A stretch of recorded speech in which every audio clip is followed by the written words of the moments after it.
नमस्कार दोस्तों, मैं Sandeep Maurya CID academy Jaunpur channel में आपका स्वागत करता हूं। दोस्तों, संविधान का आज हमारा अगला पार्ट होगा। हम संविधान में पढ़ेंगे भारतीय संविधान के स्रोत, यानी कि एक इतना बड़ा सा संविधान कहाँ से बनाया गया, उसके मुद्दे कहाँ से लाए गए।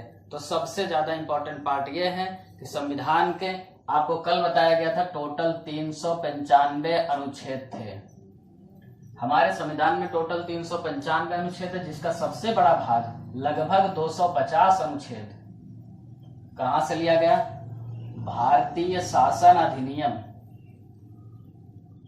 भारतीय शासन अधिनियम 1935।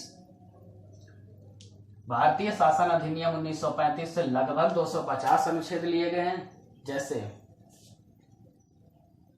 कैग, नियंत्रक महालेखा परीक्षक, कोर्ट यानी अदालतें, सर्वोच्च न्यायालय यानी supreme court, high court, district court यानी कि जिला न्यायालय, और न्यायपालिका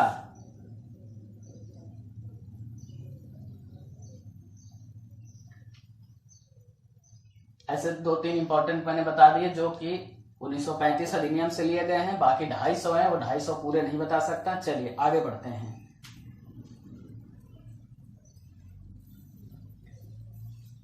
ये हो गया हमारे संविधान में, हमने अपने ही संविधान के अपने ही भाग से लिया था। अब इससे ज्यादा इसके आगे की चीजें हमने कहां से लिया? विदेशी संविधान से कॉपी किया, दूसरे जगहों से। इसका मतलब ये नहीं कि हमने उनका देखा और छाप लिया, हमने उनसे ब्यौरा देखा और अपने सिचुएशन, अपनी संस्था व्यवस्था, कृषि और अपने विकास के हिसाब से नियम बनाया। चलिए देखते हैं। तो सबसे पहले नंबर आता है ब्रिटेन का। ब्रिटेन के संविधान से ज्यादातर हमने क्यों लिया? क्योंकि हमारे पर यानी कि भारत पर ब्रिटेन सत्ता का ही शासन था। ब्रिटेन खुद एक संवैधानिक देश था, उनके पास संविधान था, तो हमने ज्यादातर चीजें उन्हीं से लिया। उसका एक सबसे बड़ा कारण यह भी था कि ब्रिटेन के लोग भारत में बहुत सी चीजें बना चुके थे जिन्होंने यहाँ शासन किया था, तो हमारे लिए भी और उनके नियम को फॉलो करने में हमारा ज्यादा फायदा दिखा। सिस्टम सही था तो हमने ब्रिटेन से कॉपी लिया। क्या क्या ब्रिटेन से लिया है? संसदीय शासन प्रणाली। चलिए मैं लिख देता हूं, संसदीय शासन प्रणाली। पहले लिख देता हूं, फिर एक्सप्लेन करते हैं। नेक्स्ट,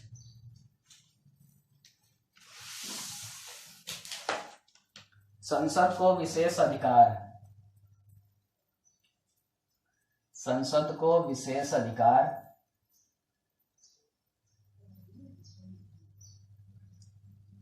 आगे,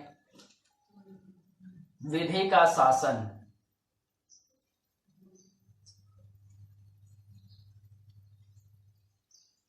नेक्स्ट,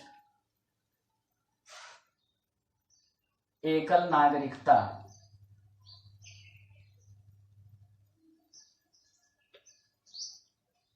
नेक्स्ट, मंत्रिमंडल। इतने भाग हमने लिए हैं ब्रिटेन के संविधान से। अब हम देखते हैं ये क्या है। चलिए इनको मैं डिटेल में एक्सप्लेन कर देता हूं, ध्यान से सुनिए। संसदीय शासन प्रणाली, इसका मतलब ये हुआ कि देश में शासन के लिए एक संसद होगा। संसद ही नियम को निर्धारित करेगा और संसद का निर्माण किया जाएगा, जो उस नियमों को बनाएगा जिससे देश चलाया जाएगा, यानी कि शासन व्यवस्था चलाई जाएगी। चलिए तो देखते हैं संसद बनता कैसे है। संसद के 3 भाग होते हैं, लोकसभा प्लस राज्यसभा और प्लस राष्ट्रपति। इस तरह लोकसभा, राज्यसभा प्लस राष्ट्रपति तीनों को मिलाकर संसद बनती है। और संसद देश में शासन प्रणाली, शासन व्यवस्था किस प्रकार होगा उसका निर्णय और उसका बनाव, उसमें सुधार, ये सारा काम संसद का है। नेक्स्ट देखते हैं। दूसरा पॉइंट भी हमारा इसी से रिलेटेड है। संसद को विशेष अधिकार दिया गया है, यानी कि किसी भी नियम को, कानून को बनाने के लिए या हटाने के लिए संसद का अधिकार दिया गया है। तो इसमें कुछ एक्सप्लेन नहीं करना है, ये आप समझिए विशेष अधिकार है। चलिए आगे बढ़ते हैं। विधि का शासन, भारत एक लोकतंत्र देश है और यहाँ विधि का शासन होगा, यानी हमारे पास कोई हमारा राजा या सत्ता नहीं है। हमारे यहाँ कानून का शासन है, हम सभी कानून के प्रति उत्तरदायी हैं और यानी कि विधि शासन इसके प्रति हम उत्तरदायी हैं और हम पर इसी का शासन यानी कि जनता का शासन है। हम इसके हिसाब से विधि के हिसाब से अपना मंत्री या राजा चुनते हैं। चलिए नेक्स्ट देखते हैं। एकल नागरिकता। भारत में एकहरी नागरिकता है और नागरिकता के लिए अलग से नागरिकता का वीडियो बनाऊंगा मैं, जिसमें पूरा डिटेल होगा। नागरिकता एकहरी होगी, भारत के आप हैं तो दूसरे देश की नागरिकता नहीं होगी, दूसरे देश के नागरिक हैं तो भारत की नागरिकता नहीं होगी। आप जाकर दूसरे देश की नागरिकता ले लेते हैं तो भारतीय नागरिकता स्वतः समाप्त हो जाएगी। लेकिन कुछ विशेष देशों के साथ हमारी दोहरी नागरिकता भी है, मान्य है कि वहां भी रहेगी यहाँ भी रहेगी। वो सारी डिटेल हम नागरिकता वाले चैप्टर में पढ़ेंगे। चलिए आगे आता है मंत्रिमंडल।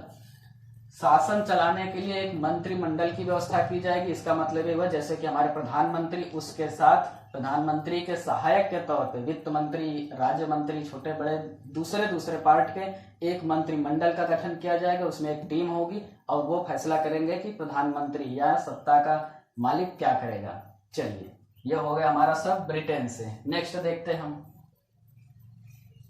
विदेशी स्रोत में दूसरा पार्ट हमारा आता है अमेरिका से। तो अमेरिका के संविधान से हमने क्या क्या लिया है, चलिए उसको देख लेते हैं। अमेरिका से हमने लिया मौलिक अधिकार, मैं नोट करता हूं, आप साथ में नोट करते चलिए। मौलिक अधिकार,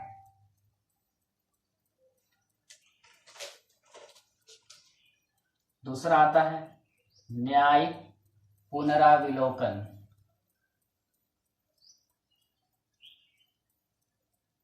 नेक्स्ट संविधान की सर्वोच्चता, संविधान की सर्वोच्चता। आगे आता है राष्ट्रपति का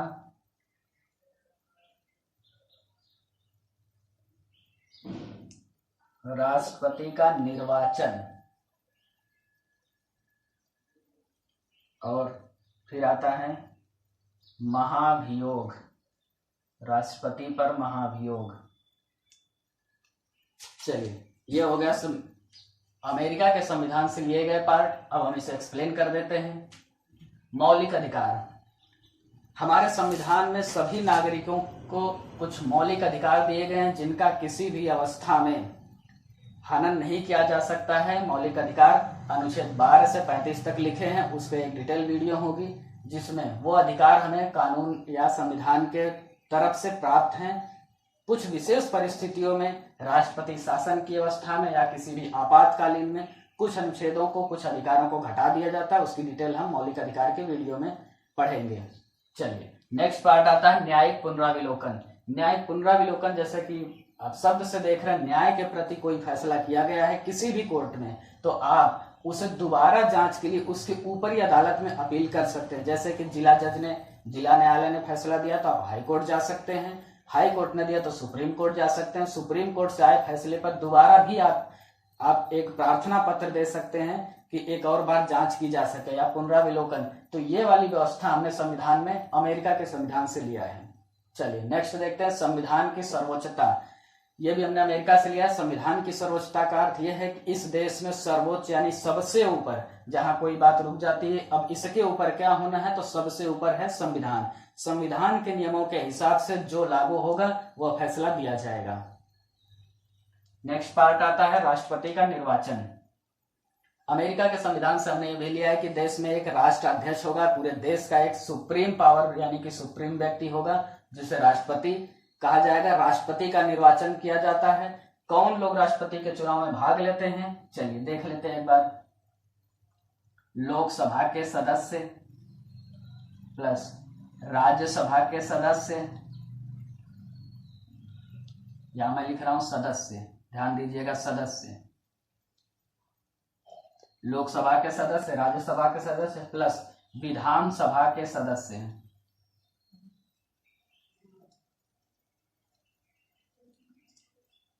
इसका मतलब है राज्यों की विधानसभा के जो विधायक हैं, राज्यसभा के सदस्य, लोकसभा के सदस्य मतलब सांसद, एमपी, तो ये लोग भाग लेते हैं, ये लोग चुनाव करते हैं और इनके चुनाव से राष्ट्रपति चुना जाता है। चलिए नेक्स्ट देखते हैं। महाभियोग शब्द लिखा है, महाभियोग राष्ट्रपति या सुप्रीम कोर्ट का चीफ जस्टिस, उपराष्ट्रपति, ऐसे बहुत बड़े पदों के लिए उनके खिलाफ अविश्वास प्रस्ताव यानी कि उनके कार्यशैली से अगर संसद या लोग सहमत नहीं है या उनमें कमियां पाई जाती है तो उनके खिलाफ महाभियोग लाया जा सकता है। भारत में किसी भी राष्ट्रपति के प्रति अभी तक महाभियोग नहीं लाया गया है, तो उनके उस पद से हटाने के लिए महाभियोग लाया जा सकता है राष्ट्रपति पर, उपराष्ट्रपति और सुप्रीम कोर्ट के चीफ जस्टिस यानी मुख्य न्यायाधीश। चलिए, तो ये हो गया अमेरिका से। इसके आगे देखते हैं विदेशी स्रोतों में अगला भाग हमारा होता है कनाडा से क्या क्या लिया गया है। चलिए हम देख लेते हैं कनाडा से। उत्तरी अमेरिका में स्थित कनाडा देश, वहां से हमने क्या लिया है, शक्तियों का विभाजन।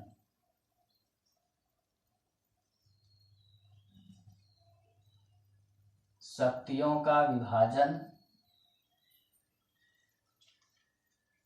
संघात्मक विशेषता,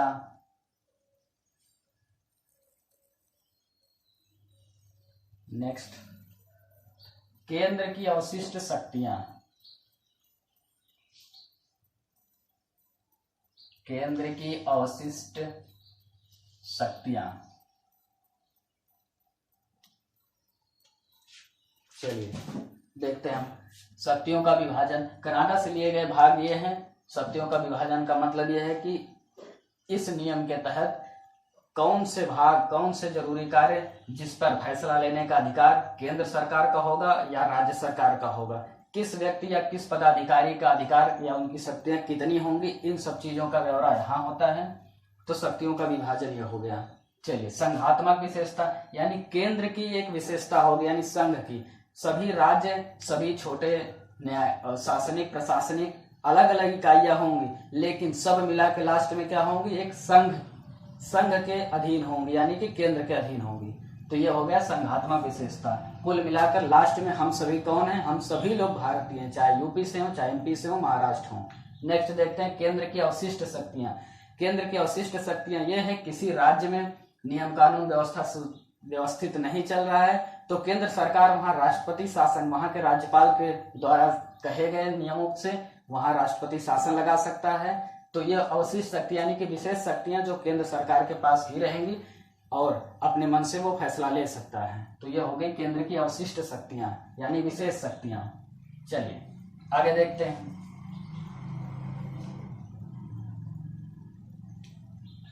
तो कनाडा के बाद नाम आता है आयरलैंड का। आयरलैंड के संविधान से हमने क्या लिया, राज्य के नीति निर्देशक तत्व।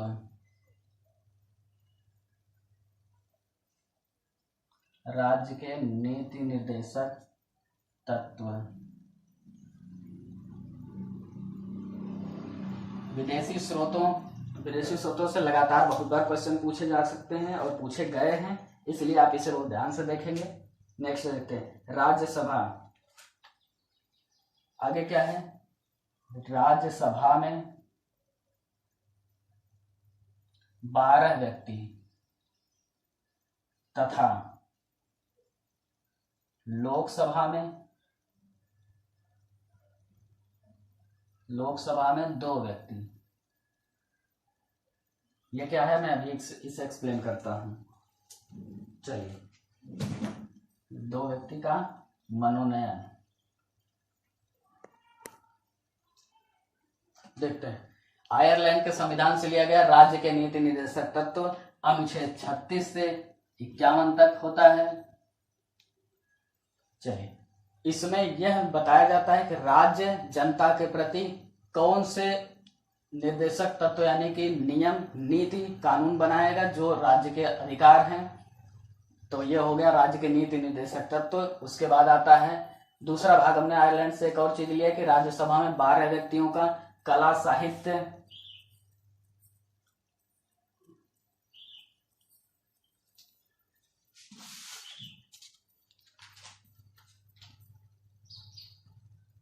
और विज्ञान, कला, साहित्य और विज्ञान के क्षेत्र में 12 व्यक्तियों को राष्ट्रपति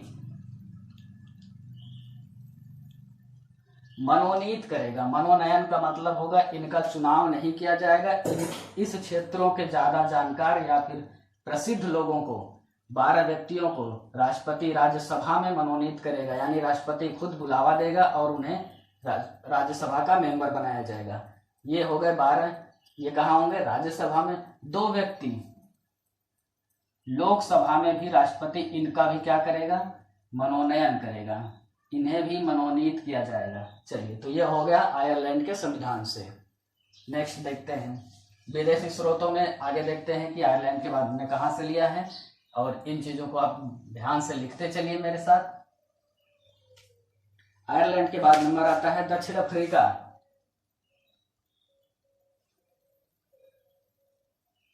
चलिए, दक्षिण अफ्रीका से हमने क्या क्या लिया संविधान में? संविधान संशोधन की प्रक्रिया, संविधान संशोधन की प्रक्रिया।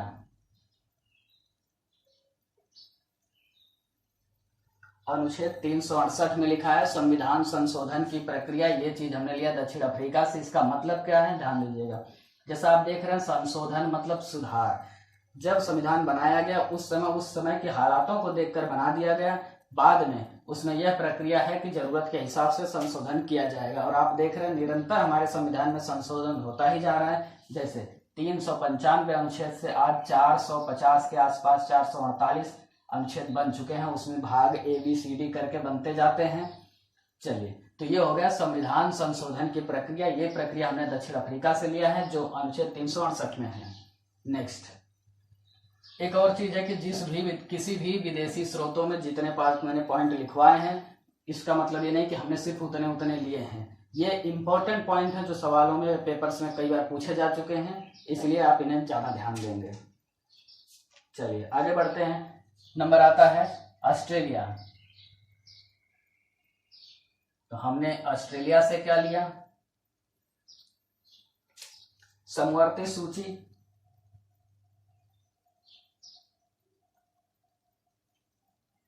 समवर्ती सूची और संयुक्त अधिवेशन।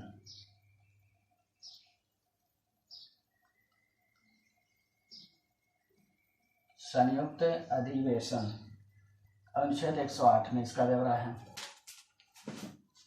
देखिए, समवर्ती सूची क्या होती है? पहली बात, सूची क्या होती है? सूची 3 प्रकार की होती है। राज्य सूची, पहले आता है केंद्र सूची,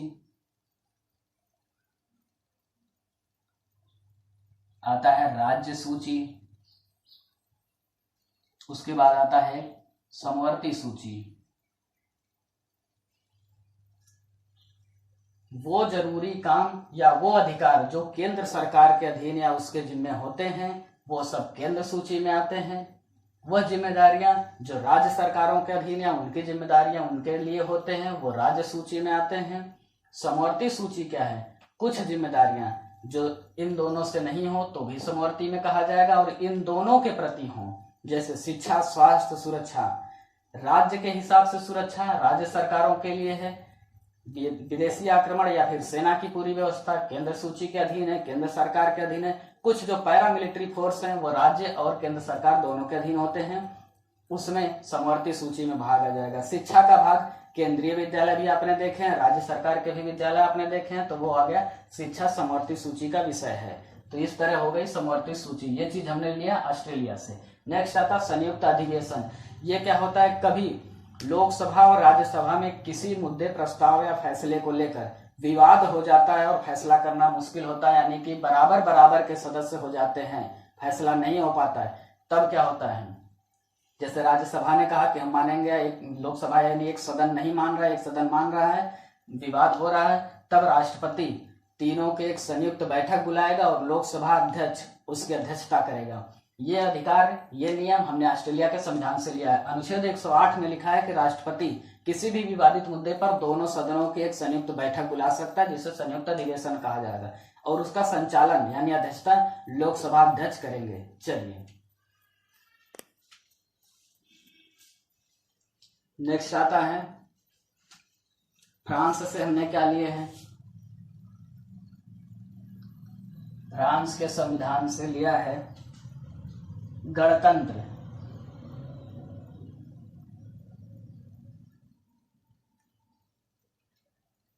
चलिए मैं 2 शब्द लिख देता हूं, 3 शब्द, समानता, स्वतंत्रता, बंधुत्व। ये 3 शब्द हमने लिखा। फ्रांस की क्रांति के समय वहां ये 3 शब्द फेमस हुए, समानता, स्वतंत्रता, बंधुत्व। ये चीजें पूरी दुनिया के लिए बहुत अच्छी चीज है, खासकर भारत जैसे लोकतंत्र देशों के लिए। तो भारतीय संविधान में भी इसे अपनाया गया और यहाँ से गणतंत्र, इन सबको मिलाकर एक शब्द बनाया गया, गणतंत्र, यानी कि जनता का एक तंत्र, शासन प्रणाली, जो कि भारत भी गणतंत्र राज्य है। मैंने आपको बताया था पिछले वीडियो में भी, 15 अगस्त 1947 को आजाद हुए हम और 26 जनवरी 1950 को संविधान लागू करने के बाद गणतंत्र हो गए। तो हम पर यानी कि भारत पर प्रजातंत्र या गणतंत्र का शासन स्थापित किया गया। समानता, स्वतंत्रता और बंधुत्व, आपस में भाईचारे का, समान अधिकार पाने का कानून के प्रति, देश के प्रति, और कुछ मायनों में जैसे कि मौलिक अधिकार पूरे, वो हमारी स्वतंत्रता को ही दर्शाते हैं। तो ये हो गया गणतंत्र और ये प्राप्त किया हमने कहाँ से, इसे हमने लिया है फ्रांस से। चलिए नेक्स्ट देखते हैं विदेशी स्रोत क्या है, जर्मनी से। जर्मनी के संविधान से हमने लिया है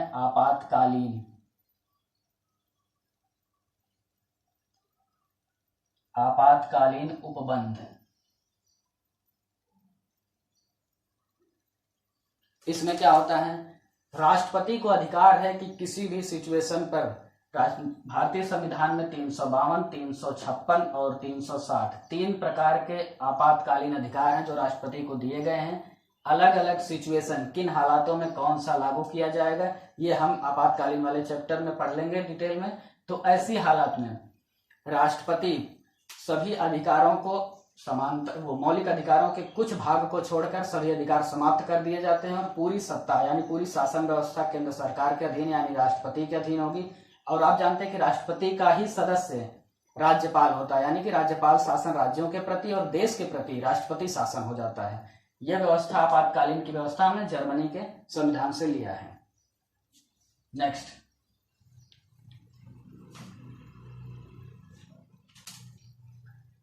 इसके बाद नंबर आता है रूस का। रूस से क्या लिया हमने, मौलिक कर्तव्य।